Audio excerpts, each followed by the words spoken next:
قائد أو القائد العام لقوات سوريا الديمقراطية. نشوف تقرير.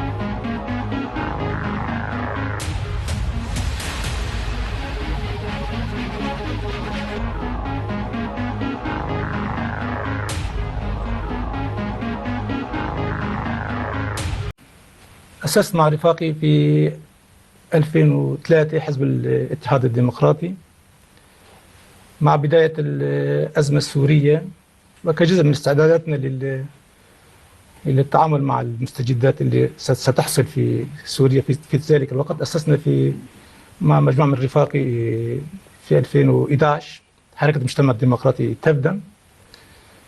مع ظهور بوادر الحرب الأهلية في سوريا قمت مع مجموعة من الرفاق بتأسيس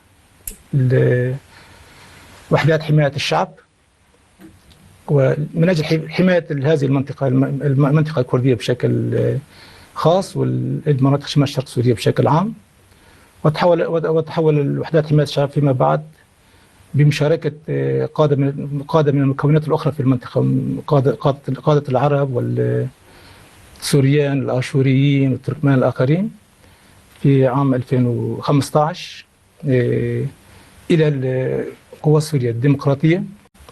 كنا نعرف بأنه سيكون هناك حرب أهلية في سوريا، كنا نعرف بأنه سيكون توقعتم أن يكون حرب أهلية؟ نعم، توقعنا بأنه سيكون هناك تدخلات إقليمية خارجية مباشرة في سوريا وبشكل أخص من قبل تركيا، وتوقعنا بأنه سيكون هناك يعني حرب طائفية وحرب أهلية في سوريا.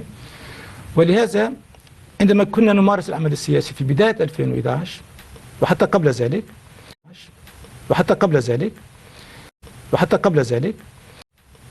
ذلك قمنا باستعداداتنا العسكرية، قمنا بتدريب شبابنا، قمنا بتجهيزهم وجهزناهم لهذه الحدث، لهذه المرحلة.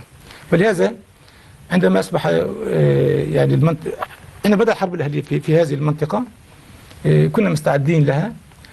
وعندما انسحب قوات الحكومة السورية من هذه المنطقة كنا مستعدين لملء هذا الفراغ.